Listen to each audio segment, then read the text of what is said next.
दोस्तों, आज इस प्रकरण में हम देखेंगे कि द्वारिका का निर्माण क्यों और कैसे हुआ। कंस के वध के बाद उसकी दोनों पत्नियां अस्थि और प्रपति, जो मगध नरेश जरासंध की बेटियां थीं, अपने पिता के पास चली गईं। जरासंध ने प्रतिज्ञा ली कि वो यदुवंश का सर्वनाश कर देगा। इसके लिए उसने 23 अक्षौहिणी सेना इकट्ठी की। एक अक्षौहिणी सेना में 21,870 गज सिपाही, इतने ही रथ सिपाही, 65,610 घुड़सवार और 1,09,350 पैदल सैनिक होते हैं।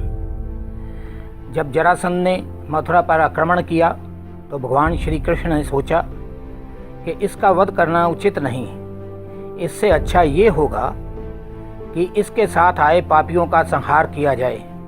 ये बार बार पापियों को इकट्ठा करके लाएगा और मैं बार बार उनका संहार करता रहूँगा।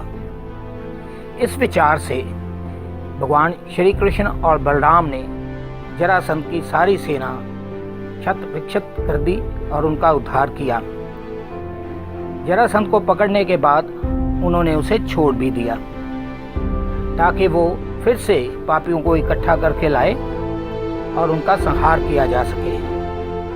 17 बार ऐसा हुआ, लेकिन 18वीं बार जब जरासंध ने आक्रमण किया तो यवन नरेश काल्यवान भी मथुरा पर आक्रमण कर रहा था। उसे देखकर भगवान श्री कृष्ण ने सोचा कि मथुरा पर दोनों तरफ से विपत्ति आई है।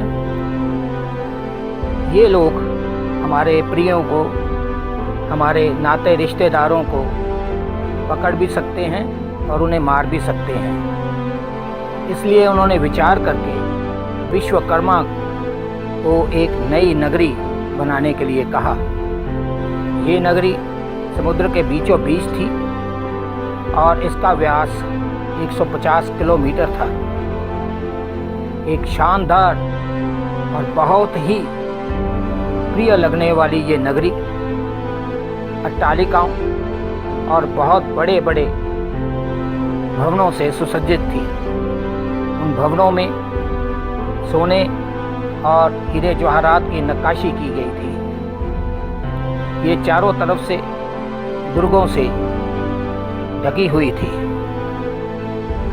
रातों रात भगवान श्री कृष्ण सभी यदुवंशियों को उनकी निद्रा में ही द्वारिका ले गए और फिर वहां से वापस युद्ध स्थली पर आ गए।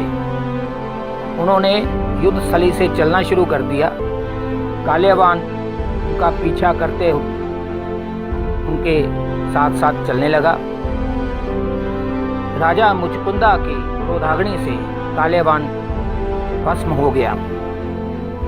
भगवान श्री कृष्ण और श्री बलराम पर्वतनाग के एक पर्वत पर चले गए।